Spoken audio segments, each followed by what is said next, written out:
ملخص أخبار الأهلي والزمالك النهاردة.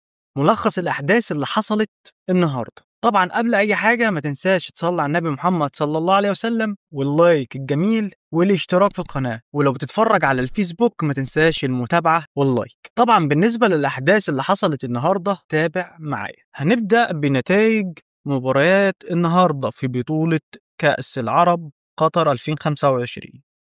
انتهت مباراة فلسطين ضد تونس بنتيجة إيجابية 2-2. طبعا اقترب منتخب الفدائي من التأهل إلى ربع النهائي. أيضا انتهت مباراة سوريا ضد قطر بالتعادل الإيجابي 1-1. بالنسبة لأخبار الأهلي والزمالك النهاردة، رسميا أشرف بن شرقي يغيب عن الملاعب لمدة 3 أسابيع بسبب الإصابة. أيضا تشخيص إصابة كريم فؤاد، أصيب بجزع في الرباط الداخلي للركبة، ومن المتوقع غيابه عن الملاعب لمدة قد تصل إلى 6 أسابيع. أحمد شوبير قال حسين الشحات اتفق مع الأهلي على تجديد العقد لمدة موسمين مع وعد من الإدارة بالتقدير المالي المناسب، ويتبقى فقط عقد جلسة أخيرة لتوقيع العقود.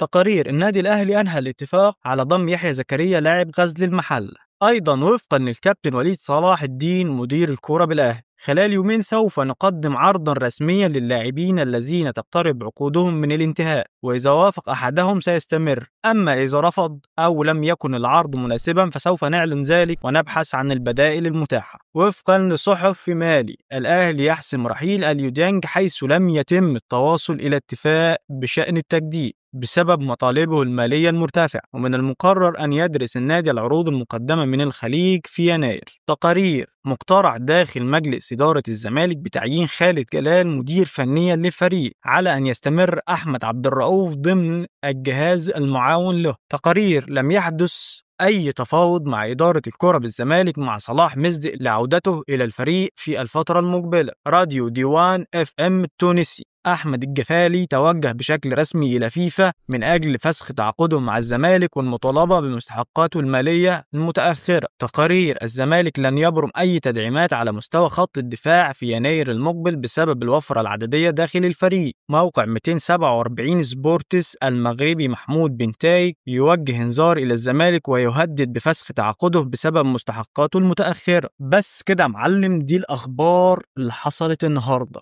لو شايف ان انت استفدت من الفيديو، اللايك والمتابعة علشان هيفيدوني جدا، واستناني في اخبار جديدة وبنزل لك كل يوم فيديوهات هتفيدك جدا. هننهي الفيديو بانك ما تنساش تصلي على النبي محمد صلى الله عليه وسلم. بس كده، سلام.